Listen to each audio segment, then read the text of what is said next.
It's time to let you in on a little secret. Actually, lots of secrets. We're talking strategy and, most importantly, return on your investment for your podcast. Welcome to Branded Podcast Secrets.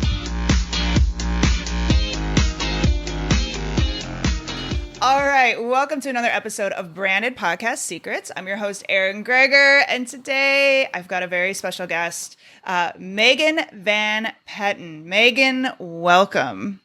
Thank you, Erin, for having me, and congratulations on the show. Well, thank you. And I'm going to be honest, I'm just going to be flat out honest. Megan and I have been talking the previous 30 minutes before this, and I'm still there's so much great information, Megan, that you have to provide. And I feel like we're going to inspire some people. I feel like we're going to get people excited about a podcast. So no pressure, but I promise this will be, I know we've got so much great stuff here. So for those of you who don't know Megan, Megan is the managing director of the Esports Trade Association, and she's also the host of the podcast Esports Connected. I know Truth Bomb, we help produce Esports Connected, so I've seen this content come through, and I know, and you and I have had a lot of conversations, there's a lot of stuff happening behind the scenes. So just to start out, can we tell the story of Esports Connected? Because I think this is a great story. This was not something you had stewing for a really long time that you were so excited to jump in the podcast. And can you talk a little bit about where the idea originally stemmed from, and then what it was that helped you step into that role of the host? Okay, that's a great story. Thank you. We had been starting podcasts as, the digital media pivot happened with COVID, and we were looking for hosts and guest hosts, and it was quite an evolution before Esports Connected happened, and it was never really a role that I was considering being a host. So it was about a year before we launched Esports Connected that we tried a couple of other things, and there was just an aha day. I was talking to a potential member that called me and told me their idea for a new esports company. And it was so good that I said, if I had a show, would you come on it and tell this story and have the show help you get connected with partners and or financing? And the person said, the potential member said, I would do it right now. And that, that was like the beginning of the aha moment. All right. So I want to keep talking about the evolution, though, into this, because I know as much, I'm going to leave this to you how much you want to tell. I know as we were talking, a lot of your role is behind the scenes, right? So right. This was not something that you were necessarily used to doing, being front and center. So can you talk a little bit about that idea, like I can do this, to actually making it happen? Did you have to overcome anything, or, for lack of a better term, get over yourself a little bit? Like I can't, you know what I mean? Like we're in our heads, we're like, what if I say something funny, or what if I, gosh, all of these crazy questions we ask ourselves. Did you have to get pep talk yourself, anything to help you? Things. Okay. So yeah, and the evolution of the story, I think, is good. I was just talking to someone the other day, and she was saying, you have to tell a story sometimes 100 times before you get it right. And this is probably the second or third time that I'm telling the story. So I appreciate the opportunity in sharing, because I do think it's precious. So I got off the phone and I said, Katya, what do you think about just me having a show? And she was incidentally listening to that call, like half listening. And she said, Megan, one of my favorite parts of my job is hearing you, because you're so genuinely excited. And I really am. So I never wanted to do this. Never, ever, ever. It wasn't even an option. I immediately called John Davidson and said, I've got the show and you're going to host it because it's a perfect idea. And he's like, no, I have my own show. And I was like, oh, jeepers. Okay. So, so there was that little, okay, so this is something I have to really look at for me. And, there were more calls happening, and I found myself having similar conversations with members and potential members. And the truth was, not only was I excited hearing what they were saying, Katya second-handedly half hearing what I was saying turned into the show where people, viewers, members are genuinely interested in hearing about our members' journeys and getting connected with them. And the show came before the host. And the host ended up being me. Okay, so I'm like getting teary-eyed here just listening to you because I love, anybody in particular, but I'll go, women have a soft place in my heart just because so many times we hold our own selves back, or, like you said, you've had these great conversations, yet to put ourselves in the forefront isn't easy necessarily. And I know there's probably a lot of people listening to this right now going, I have this idea, everybody's done it or whatever, but just to really take those, they're just genuine conversations. It wasn't like I have to come up with this whole new concept that's just amazing and innovative. It was like, I'm having these amazing conversations. How can I help bring these people to the limelight?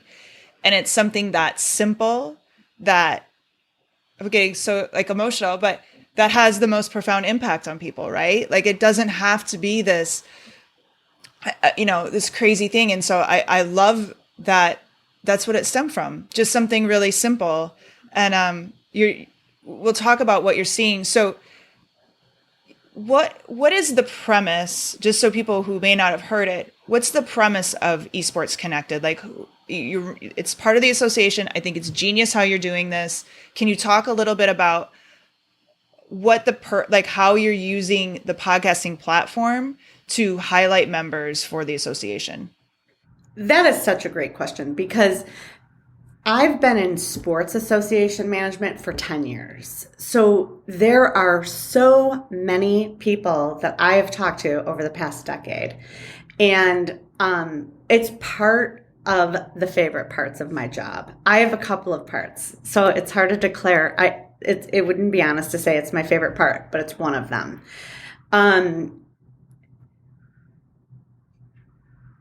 With COVID, we had to think about how to shift. And typically an executive director, a chairman, a president, or a managing director of an association didn't have a podcast 2 years ago. When we were in COVID, if I could go back during that break, I would have studied the art of podcasting. This came out of just a genuine oh my gosh, this is something that could really work.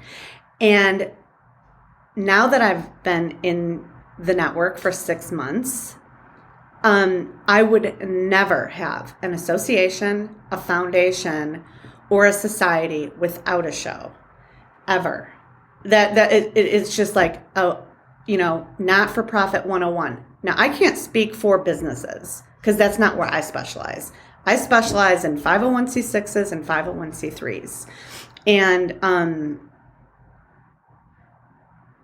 also, I don't think I'll ever not have a podcast again. It has been one of the most challenging things I've ever done.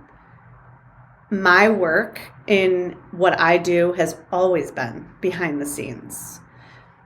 And I've appreciated that role. I came forward doing this show literally because no one else that we asked to do it accepted. That's the God honest truth. So does that answer your question? I know it got kind of wordy. But no, you're good. I want to dive deeper into the why you would never run an association or do any of these things without a podcast. Like, can you put Yes. into words the magic that it's really helped create and why it's been so impactful for the Esports Trade Association? Right. Because it's in our time now, it's more than an infographic. It's more than a website. It's more, in the day, it used to be a wonderful member journal. It's really like the next phase of media and communication. And our members have stories to tell and share. And we have to stay current with these trendy opportunities to communicate and get together. So for me, I'm so grateful that I met you guys and you were so open about the idea of this show. And it's a huge member benefit. Yeah, so the show is basically you have to be a member to be the show is you have to be a member to be featured, right? And then they share, and it's very much like talking about their business, talking about why, like their history. Is there a very specific format you follow during the show, or is it just kind of conversations? That's a great question. So people have all different preferences. And some people really like to know exactly what we'll be asking, and other people like to just flow, like our show today. So we do have a very basic form, and we invite every member to be on the show, and we invite them with the form. Many times people schedule the podcast without the form filled out, and that's their style. What I do is I schedule a 30-minute show. I schedule an hour and 15 minutes. So we have that green room time. And that's where the magic happens. And we just set up the show. We get connected and it's very bonding. Everyone I've had a show with, boy, if we're not friends before, we're friends after, because it's an experience I can't explain. You just have to be part of it. And also, I'm just going to jump in. There's been a couple of guests that I was so nervous to have on my show because they're like podcast masters. And their feedbacks were very interesting. And I feel like that's important to share because this is a beyond podcasting show and behind the scenes. One person said, Megan, I know this was your second episode. And what I loved about your show is that it's the Esports Trade Association podcast connected, and we connected. And that it was just very simple, and it was very soulful, and it was very honest and authentic. And he appreciated it, and he was celebrating his 300th show. So when he said that, I was like, okay, maybe I'm onto something here. That's odd, but start before you're ready. I mean, it really is, like that's amazing. Like you were so nervous and it still worked out where it's been a great show. So this may be an assumption, but I'm assuming part of what makes a great association would be that members feel heard. They have this ability to be featured, right? They have this connection point to a managing director. Like all of these things would be important. So I'm a girl. I love to kill two birds with one stone, right? Has the podcast been that like ability for you to connect with them? Like you're saying, would you have connected with these members at the level you've connected with before a podcast, or has it just been a road that's a little bit easier to be able to do that because of the podcast? Does that make sense? I don't even know how I did really what I do before the podcast. And,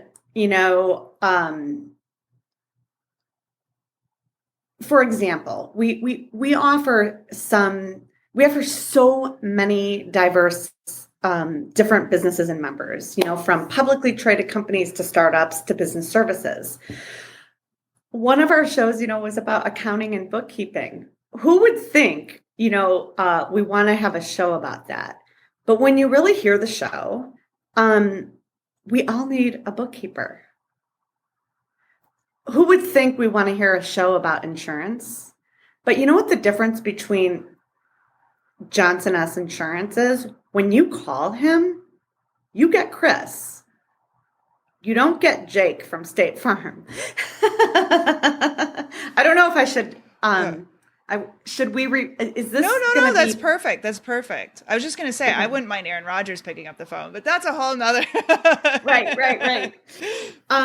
So from boutique to big business, the stories are fascinating, and that's where my enthusiasm bubbles up. When I had our office at the up the street before COVID, our neighboring office mates would ask me to be quiet because I just get so excited to hear the stories. And now the world gets to hear the stories.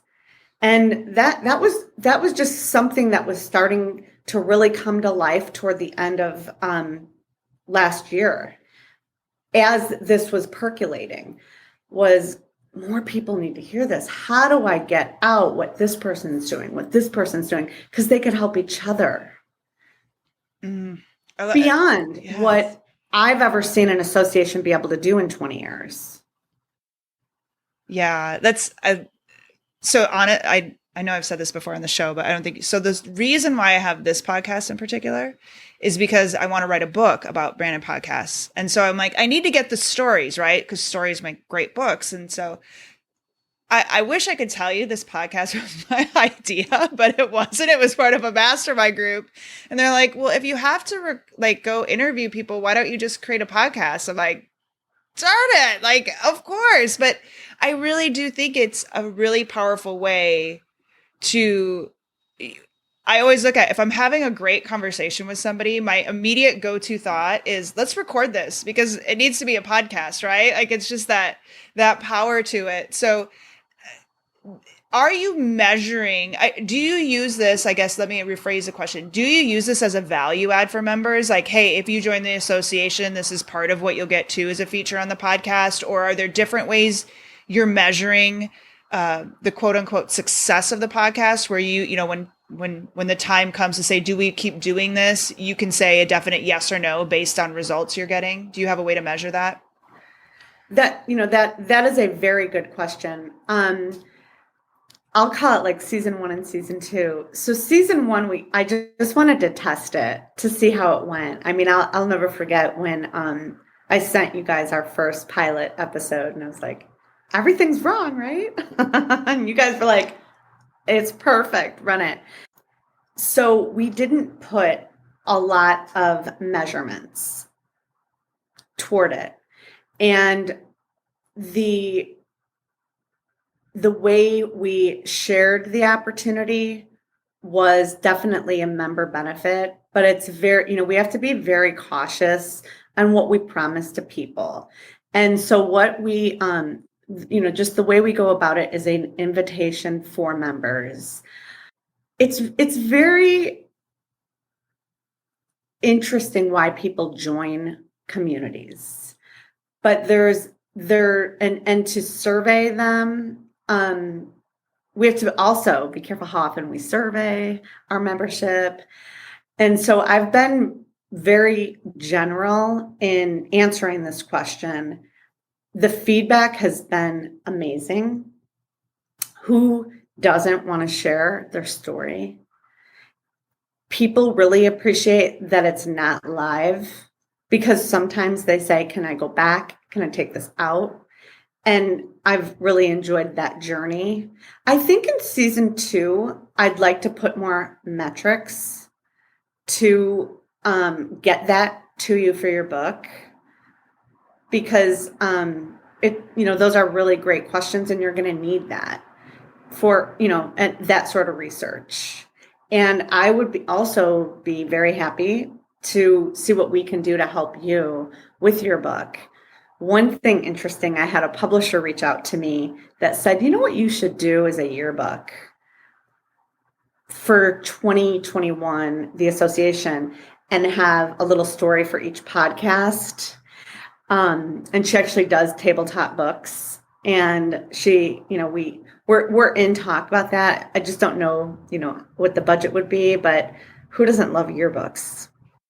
That's a really great idea too. And again, it's another, like, you know, I did big events for a while. And so same type of, like, you've got these sponsors, and it's same like with members, right? You're always looking at ways of how can I increase the value of being a part of this, right? So whether it's, helping with the event or, being a part of association, I love those value adds of how can I continue to make them really look at this and, to the point of where I just asked about the podcast, but to the point where their annual membership is renewing and it's a no-brainer for them to continue to pay, right? And so it's, as a sponsor, it's like, how do I continue to make sure they're here every year at this event? And it's those value adds. And I love that idea and that story just because it's still only one thing. It's the podcast, but that's generating more value adds for your members just by doing the podcast. You know what I mean? And so there's all these creative ways you can just take this one form of content and spin it to continue to add that value. So, cause that's, your members are everything. They have to be able to do that. So I think that's a great idea. I just told you the story of the evolution of the podcast, and I know I've said it under 5 times. But I'm going to get really good at telling this story because I'm going to say it about 95 more times.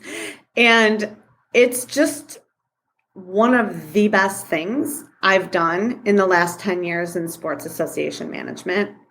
And I do believe having the right network and partners are key as well. I loved the way y'all guided me. I like the way we're moving into enhancing the brand as I am getting my footing as a host. I've appreciated the mentorship. I appreciated the ideas of having a guest co-host.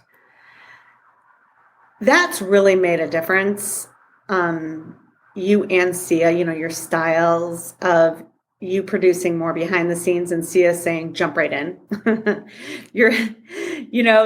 Start with the low dive and move up to the medium dive. And before you know it, you're on the high dive. So I feel like I'm in the medium dive. My footing is getting a little better. And I tip my hat to you two. I really, really wouldn't feel as confident as I do if I wasn't in the care of your business acumen and the tender loving care around it. Oh, thank you. I love I'm a firm believer of start, not perfect. Like, because you and I were talking about this before. I don't think perfection is a place a destination, I guess. I really don't believe I feel you're always evolving and always changing. So if you're going to wait for perfection, you're going to be waiting a really long time. And I know my first podcast was, 7 years ago now. 6, 7 years ago. And it was upstairs in my living room. I had horrible mics. I didn't know what to buy, right? And I'm interviewing my friend about her business. And like, you could hear the dogs barking. I put the dogs outside thinking the dogs went, but you can hear them barking outside, right? Every now and then. That podcast still lives to this day out in the internet. That podcast still gets downloads to this day. And it's really not that good. Like but the information was impactful, right? But that start is what changed everything for me. And I know this start has been impacting your life in ways that you probably never imagined when you hit record for the first time, right? Like, just the connection with people. But I know there's been opportunities for you too that have been coming, as potential right now, but you never would have dreamed this possible had you never but you hit record. You know what I mean? I know what you mean. And I'm very open about having success coaches, and I've had them for 20 years.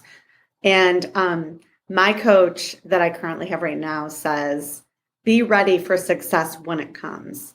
Don't get ready when it comes. Mm-hmm. And thank goodness that I kept that attitude through this, because we were preparing, as you know, for this podcast late last year.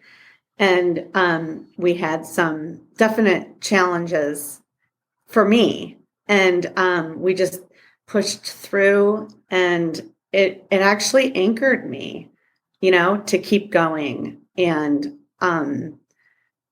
I am just so humbled by this opportunity, and humbled to be here on this journey with everyone else, and to show, at whatever age you are or wherever you are in life, just Nike says it best, go for it. Well, and to wrap it up, can you talk a little bit about, we're talking about opportunities for you, but even just the opportunities for your members that have sparked out of this. Do you have any story? I know you do have stories, but stories that you can share of just unexpected wins that have happened. And I know you've had people call you about just the impact you've had on their life. Like, I don't know if you can share that story about the bullying,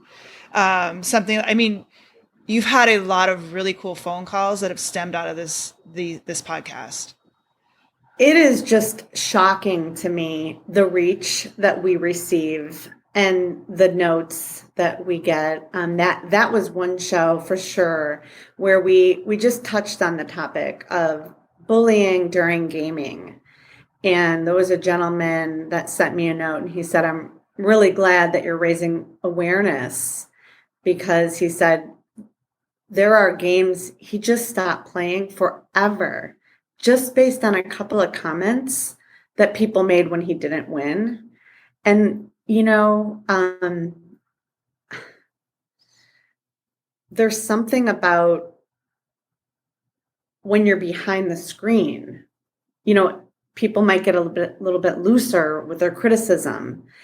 And really, we're all human beings, and things hurt. On a practical point, we could call it like, think about the bridezilla of a wedding. So many things can go perfect, but that bride is on that one thing, and it's like, you got to let it go.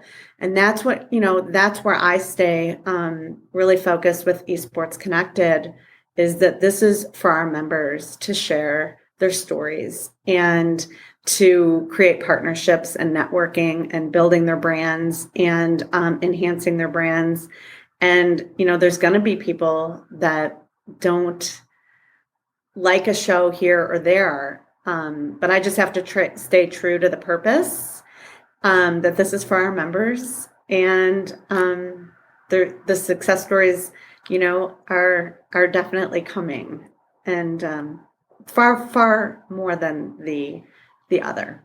Well, I was going to say, for every I know I'm not for everyone, and I've had to let that go. I know being divorced, actually, so this is kind of totally off topic, but when I was married, and before I was married, like, you're trying to please, like, oh, I like somebody, I want them to like me, so can I? And after getting divorced, it was the most freeing thing in the world, because it was like, this is me. Like, I love dogs, and if he doesn't love dogs, this is not going to work. It's nothing against me, it just doesn't match. And I think that has had to evolve in all areas of my life or their business. Like, I'm not going to be everyone's cup of tea. I'm not going to work with every business, and that's okay, because I'd rather not marry them and get in a contract with them if we're not a fit, right? Than try to force the fit. And, it's a business and everything. And from that perspective, for every person who's probably not your cup of tea, and that's okay, it's nothing against you, you've impacted an exponential amount of more people, right? Like, and so it's like, okay, we have to move forward. And I know, like I said, you've told great stories about people selling like parts of their franchises and people having all these things because you said, I love these conversations. How can I get more? And it's something so profound yet so simple. It really, you know what I'm saying? And I think this is great. So one thing I always like to ask as we end the show is, imagine that person who's sitting there oh, I think I want to do this podcast. I've got some ideas. You know, they're waning for whatever reason. What is your piece of advice, or what would you say to them to push them to that other side? Well, I can tell you what I did. And I had a great, some great people tell me. I clicked record and I did a podcast and then I sent it to you and said, what do you think? And that was it. And, you know, there was a little bit of hemming and hawing, but that's what I did is practiced. And when you and the network liked the show, I was shocked and honored and humbled all at the same time. So that's what I would say. Send a pilot right over to you guys. A raw pilot. Well, and be open for feedback. Like, I think that's awesome too. You know what I mean? Like, yes. But I think the most important thing you said of that whole part was I hit record, right? I did. Yes. Like yes. You hit record and you started, and it's evolved into something that, like I said, you probably never had you said, I think these will be the benefits. There's probably so many more you never even probably thought of that have come from it. And I actually can't wait to read the book. Okay. I told John Davidson the other day, I said, I wish I would have studied podcasts during the pandemic when I had more time, because, you know, it's a fascinating industry. I'm sure you're having a grand old amount of fun. And one of the best thing we've done at ESTA this year, hands down. Well, I love it so much. Megan, thank you so much for spending the time to do this. We're going to link to Esports Connected in the show notes of this. But if anybody wanted to learn more about the Esports Trade Association, where is the best place for them to go? esportsta.org. All right. And we'll have that in our show notes too.